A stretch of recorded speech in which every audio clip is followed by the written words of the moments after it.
think I ever doubted you. Oh yeah? What kind of doubts? You kidding me? You look like you'd fallen out of the vault that day. I thought I'd see you picking your teeth out of the gutter by sunup.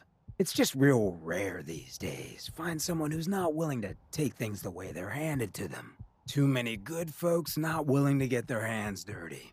And too many assholes taking advantage of it. Look at what happened to Diamond City. Before Mcdonough took over, it was a half-decent place to live. A little stricter than I usually go for, but not terrible. I thought he and I had a pretty happy childhood. But then he decides he's gonna try and get elected with his anti-ghoul crusade. Mankind for Mcdonough. Before you know it, you got families with kids lining up to drag folks they called neighbor out of their homes and throw them to the ruins. You and Mcdonough knew each other as kids? Oh yeah. Guy's my brother. Grew up together in a little shack on the waterfront. Guy was the standard big brother. Entitled, punchy, liked to shove rotten potatoes down my shirt and slap my back. But I never thought he'd be capable of something like what they did to those ghouls. Why did Mcdonough campaign against the ghouls? Because he thought he could win. There'd always been a pretty clear divide between the folks living in the stands and those down on the field. I'm not convinced they didn't do it just to improve their view. I remember storming into his office above the stands after the inauguration speech. He was just standing there, staring out the window, watching as the city turned on the ghouls. He didn't even look at me. Just said, "I did it, John. It's finally mine." Should have killed him right there, but I don't think it would have changed anything. Instead, I pleaded with him, begged him to call it off. He said he couldn't.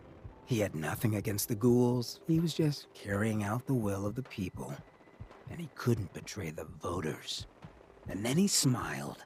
That hideous fucking mile-long smile. He never smiled like that when we were kids. I didn't even recognize him.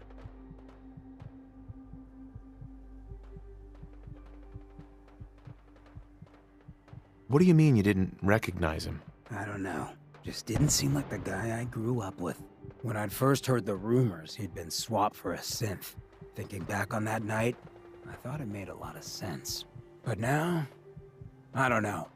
I don't think I buy it. I've seen him since then, and there's no way they copied him that perfectly. Even got his tight-ass walk. But at the time, I just needed to get the hell away from him. Him and that whole damn city.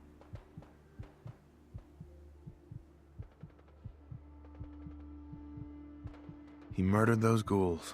Him and that whole damn city. I still wasn't a ghoul at this point, so I didn't have to leave, but I couldn't bring myself to stay in that cesspool after that. I'd been sneaking off the Good Neighbor for years to get decent chems, so I knew the safe routes. I managed to track down a couple of the families, lead them there, but most couldn't get used to the Good Neighbor lifestyle. I brought them food for a couple of weeks, but after a while, they just disappeared. Folks in Diamond City signed their death warrants, and all the good people were willing to just sit by and watch.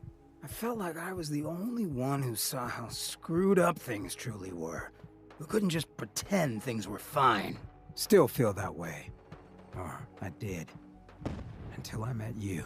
I know I run my mouth, but having someone who sees the world for what it is, and is willing to do something about it, it's meant a lot to me. I feel damn lucky to have you as a friend. I feel exactly the same, Hancock. It's been a hell of a ride thus far. Then here's to a long road, with plenty of ammo. Well, thanks for hearing me out. You probably weren't looking for a history lesson, were ya? You wanna hit the road?